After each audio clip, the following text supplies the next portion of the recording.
Well then, Arsenal win 2-0 away at Port Vale, and you're thinking comfortable, straightforward. It wasn't really. I didn't watch the game. I ain't gonna watch an Arsenal game, I'm gonna be real here.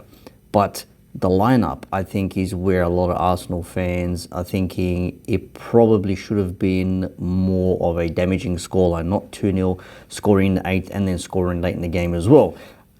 But it's not so much that. I think it's the lineup that I've seen a lot of people have some issue with, notably starting Eze in this game, where arguably probably should have started against Liverpool and City, but he didn't. Started in this game, got himself his goal, could have had another one. But Saka as well, coming back from his injury, obviously coming on in the second half against City. And obviously for Madueke, who ends up being injured, which is the reason why. But he came off at a certain moment and someone else, I think Dowman, replaced him, whatever it was. But not having a striker up front is somewhat telling of Arsenal so far this season. Martinelli on the left, Marino down the middle, Saka on the right. And then they bring on Gyökeres, like, the 71st minute or something like that. And you're thinking, do I really need to bring on a striker to beat a team like Port Vale, who's 19th in like the Championship or League One or something like that, like lower league, like pretty much in relegation form? Do I need a Gyökeres to come in and bag a goal or two to get confidence up, to get morale up maybe? It's nice to see players come on, and like Liverpool the other day, obviously Isak started trying to get his fitness back up there because he hasn't played that much football, and the only way to get into the swing of things is to play football games, which is why now he's going to have to play against Palace because of Ekitike's brain fart moment, getting himself sent off for taking off the jersey with the second yellow. However, having two strikers, you can do that.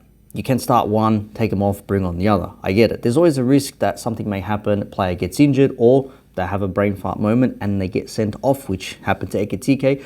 But in Arsenal's case for Gyökeres, why would you risk bringing him on and taking that risk, even if it's 15, 20 minutes, if something might happen to him and then you're left without him for a few weeks, at worst a few months, or something worse? Yes, there's always a chance that any player can just run onto the pitch, slip, twist their knee or buckle their ankle. They could get sent off from some stupid shit. I mean, anything could happen. They could get into a bad 50-50 challenge and they're just clash heads, for example, and then they're concussed or something like that. Like, things can happen. Why would you risk bringing on your striker? And it's Port Vale. You should not have needed to bring on Rice, Gabriel, or Gyökeres to try and get a goal against Port Vale. Ended up beating him 2-0. Trossard scored late in the game. I'm just like, why risk your striker? And it's not to say, they don't want Gyökeres to do well. It's like, Arsenal are not in a position to be rotating strikers around. You don't have any.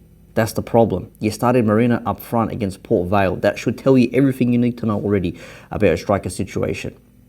So for me, when I hear, the brothers of delusion, which is what I call them, Robbie and Lyle on AFTV, when they say, Robbie says, Gyökeres, maybe a little bit of time is better than nothing. I'd rather him not play. And Laurie's saying, well, no, you should have started that game and then taken him off. It's like, the longer you're on the pitch, the more risk you have in terms of gaining an injury, which I understand. But again, I go back to my point. Arsenal are not in a position to be rotating strikers around because they don't have any. Martinelli might have scored 2 goals off the bench in the central position, but I tell you right now, if you have an option of starting Gyökeres or Martinelli, I probably lean on the side of starting Gyökeres, if I'm completely honest. So yeah, that's all that bit. Why take the risk? It was 2-0. It was, comfortable but boring, I hear people say. They expected more, they expected a walloping.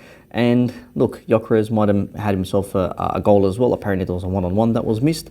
So it is what it is. They end the game 2-0 winners, and now they face Brighton at home. We play Palace at home as well, which isn't mad, playing your home leg, but nonetheless still.